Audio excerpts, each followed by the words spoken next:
Imagine, a civilization thousands of years ago managed to do something we still consider almost impossible today. They found a way to freeze time inside a human body, to make someone look like they're sleeping, not dead. How? Why? Was it medicine, magic, or something even more dangerous? Today, we're uncovering the secret of mummification, step by step, and how the ancient Egyptians were centuries, maybe millennia, ahead of their time.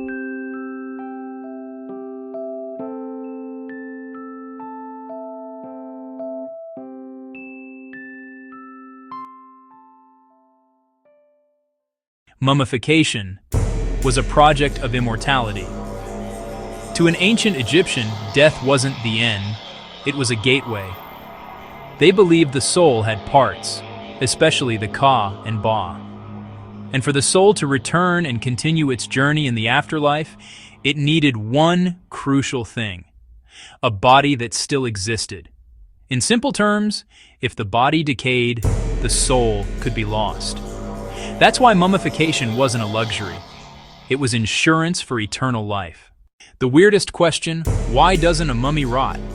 Any body after death starts breaking down because of bacteria inside the body, moisture, heat, air. The ancient Egyptians understood this, without microscopes. And they basically said, if we remove the moisture, we win. And that's where the real hero of this story appears. Natron, a secret weapon from the desert. The key substance they used was natron, a natural desert mix of salts. Natron does two genius things. It pulls moisture out of the body fast. It creates an environment where bacteria struggle to survive, so decay gets stopped before it truly begins. The terrifying steps, done in silence. Mummification wasn't just wrapping cloth. It was a careful process, full of precision and rituals. Step 1, washing and purification. They washed the body with water, sometimes with palm wine or antiseptic-like liquids. Then came the hardest part. Step 2, removing the brain. Yes, often they removed the brain through the nose using a thin tool. Why? Because the brain decomposes quickly and it could ruin everything. Step 3, removing the internal organs, except the heart.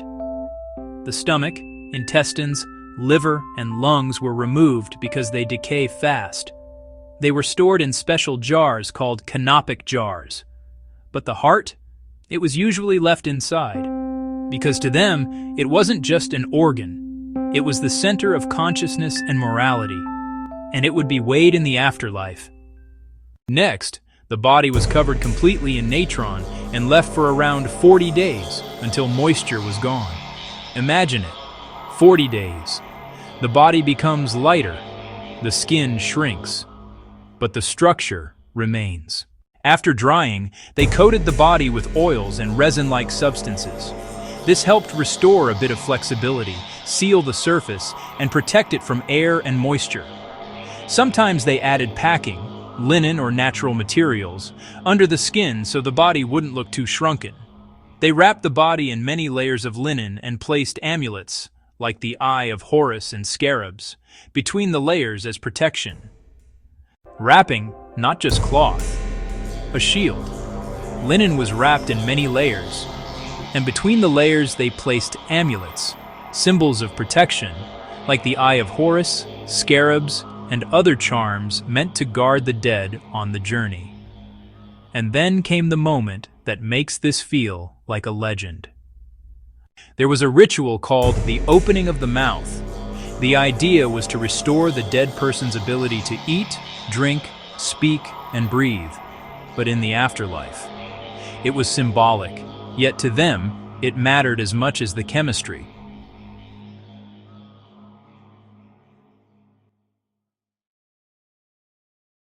So what was the real secret?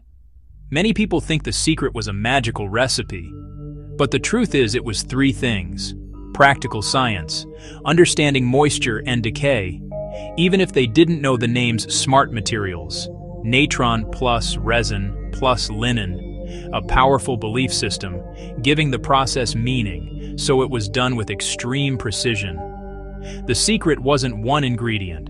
The secret was an entire civilization. Even today, scientists still learn from them. Today, scientists use CT scans and DNA to discover what diseases they had, how healthy they were, and how mummification methods evolved over different eras.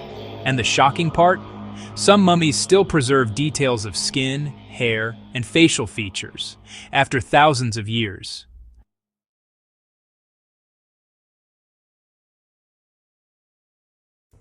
The ancient Egyptians weren't just preserving a body, they were preserving an idea that a human being can leave a trace, and that death isn't the last page. Tell me in the comments, do you think mummification was science, belief, or both? And don't forget to like and subscribe for more mysteries.